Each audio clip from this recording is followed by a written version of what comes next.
This is Inside Indiana Business Radio for the afternoon of October 27th, 2022. I'm Alex Brown. Researchers from Indiana University are using virtual reality technology to create a new therapy for people with substance use disorders.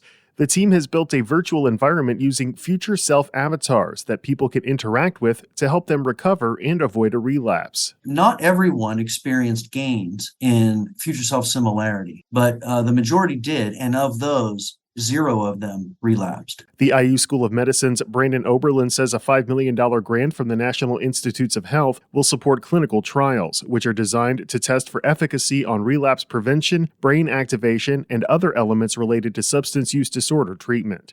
Oberlin and IU alumnus Andrew Nelson, CEO of Indianapolis-based VR startup Half Full Nelson, have co-founded Relate XR to advance development of the technology toward commercialization. In a significant expansion of their long-standing collaboration, Eli Lilly and Company plans to give Purdue University $92.5 million for research on drug development and for undergraduate scholarships for pharmaceutical manufacturing. The scholarship program will award full tuition to 75 to 100 students each year for 10 years. Logansport-based behavioral health services provider 4C Health is expanding its services in north central Indiana. The nonprofit on Wednesday announced plans to invest $7 million to develop a state-of-the-art behavioral health hospital in Peru and create about 15 jobs. From the number one source for Indiana business news, this is Inside Indiana Business Radio. In today's environment, the economy is top of mind for all Hoosiers. Join us November 14th for IBJ's 2023 Economic Forecast. Fifth Third Bank's chief investment strategist will share numbers-driven economic predictions for the year ahead. From the biggest risks to the economy to what will dictate the length and strength of the economic cycle, we'll be digging into questions to help position your business for success in 2023. RSVP by November 8th at ibj.com/events. Whether it's a new hire or a noteworthy promotion, IIB's Big Wigs and New Gigs serves as a platform to promote your team. Our revamped offering includes being featured on both the newly redesigned newsletter and at InsideIndianaBusiness.com. Subscribers to the Business News subscription save $10 off every listing. Plus, you can save $100 by bundling your submission to IIB with the Indianapolis Business Journal or the Indiana Lawyer.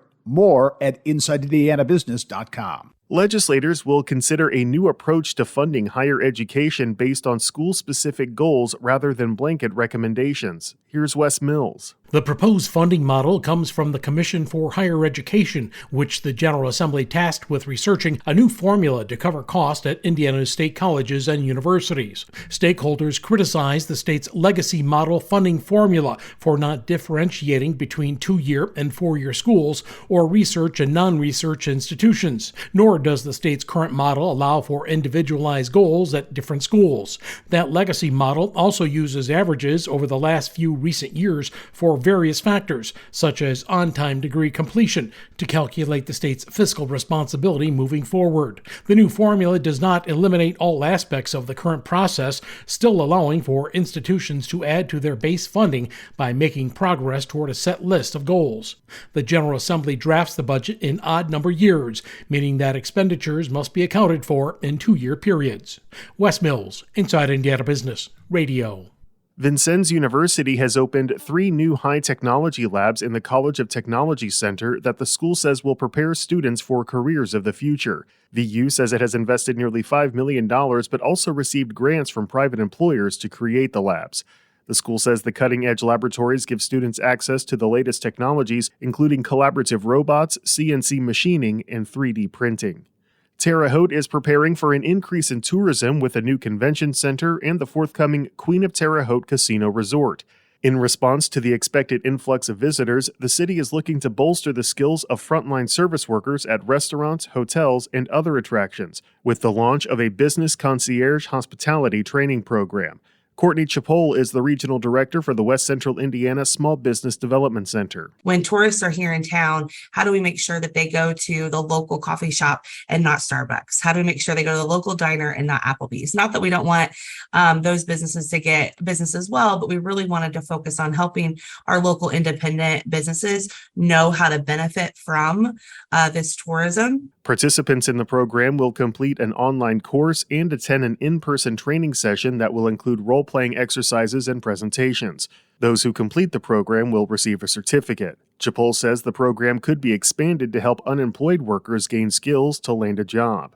Former Senator Joe Donnelly is this week's guest on the Business and Beyond podcast with Gary Dick, presented by PNC, a weekly conversation with high-profile Hoosiers in business, sports, and entertainment, and beyond. Available now from your favorite podcast provider. I'm Alex Brown for Inside Indiana Business Radio on Demand.